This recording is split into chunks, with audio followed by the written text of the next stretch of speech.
Blessings, friends. It's Maia here with an Astro update. Today we have a new moon in the nurturing, tenacious, and protective sign of Cancer at 4 degrees. If you have planets around 4 degrees or placements in the cardinal signs of Aries, Libra, Cancer, or Capricorn, you will likely feel the effects of this lunation the most. A new moon is when the sun and the moon are coupled together in the sky, creating a time for seed planting, manifestation, and new beginnings. With Cancer being a water sign, we may be experiencing emotional new beginnings at this time.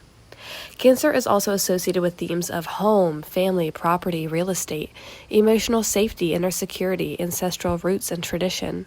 We can see these themes highlighted in the world and/or in our personal lives. On a positive level, this lunation can be intuitive, nostalgic, cozy, sentimental, caring, and introspective. On a challenging level, this lunation can be overly sensitive, moody, protective, and passive-aggressive. The ruler of this lunation is the moon, which will be squaring Saturn, the planet of restrictions and limitations. This could bring a need for restructuring serious matters of obligation on a personal level. This lunation is also squaring Neptune, the planet of dreams and delusion. This could bring tension to an area of our dreams and ideals or a feeling of foggy illusion.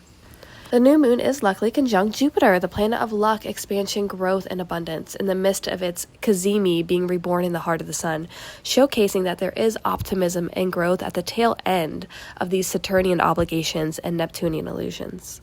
This lunation is also harmoniously aspecting Mars in Virgo, which shows an ease of flow and support for us to be able to take the actions needed in detailed ways to support these Cancerian new beginnings. What area of life will this new moon be happening for you based upon your rising sign?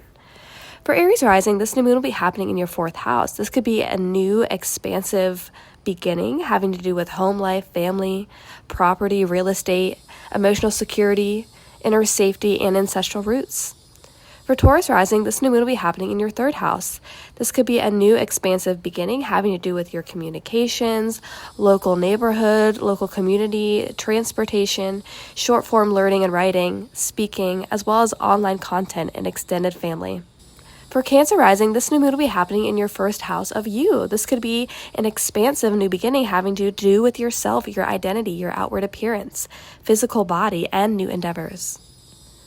For Leo rising, this new moon will be happening in your 12th house. This could be an expansive new beginning having to do with the hidden realms, so anything having to do with behind-the-scenes work, spirituality, dreams, mysticism, subconscious beliefs and programs, self-undoings, jails and hospitals, but also retreats, ashrams, music, and the arts.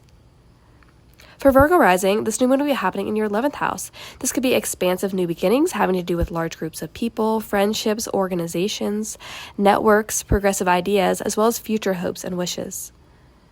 For Libra rising, this new moon will be happening in your 10th house. This could be expansive new beginnings having to do with one's career, place in the world, status, public image, authority, leadership, achievement, and notoriety. For Scorpio rising, this new moon will be happening in your 9th house. This could be expansive new beginnings having to do with long-distance travel, higher learning, publishing and teaching, gurus, pilgrimages, philosophy, religion, and government institutions. For Sagittarius rising, this new moon will be happening in your 8th house.